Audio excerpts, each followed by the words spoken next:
فرماتے ہیں کہ فرشتے نے مجھے پکڑ کر اتنے زور سے بھینچا کہ میری طاقت جواب دے گئی۔ پھر مجھے چھوڑ کر کہا پڑھو۔ میں نے پھر وہی جواب دیا کہ میں پڑھا ہوا نہیں ہوں۔ اس فرشتے نے مجھ کو نہایت ہی زور سے بھینچا کہ مجھ کو سخت تکلیف محسوس ہوئی۔ پھر اس نے کہا کہ پڑھ۔ میں نے کہا میں پڑھا ہوا نہیں ہوں۔ فرشتے نے تیسری بار مجھ کو پکڑا اور تیسری مرتبہ پھر مجھ کو بھینچا۔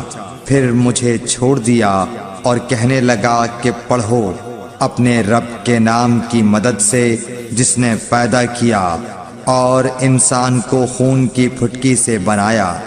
پڑھو اور آپ کا رب بہت ہی مہربانیاں کرنے والا ہے۔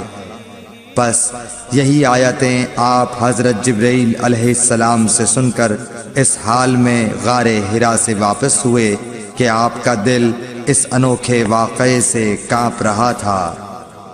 آپ حضرت خدیجہ کے ہاں تشریف لائے اور فرمایا کہ مجھے کمبل اوڑھا دو، مجھے کمبل اوڑھا دو۔ لوگوں نے آپ کو کمبل اوڑھا دیا۔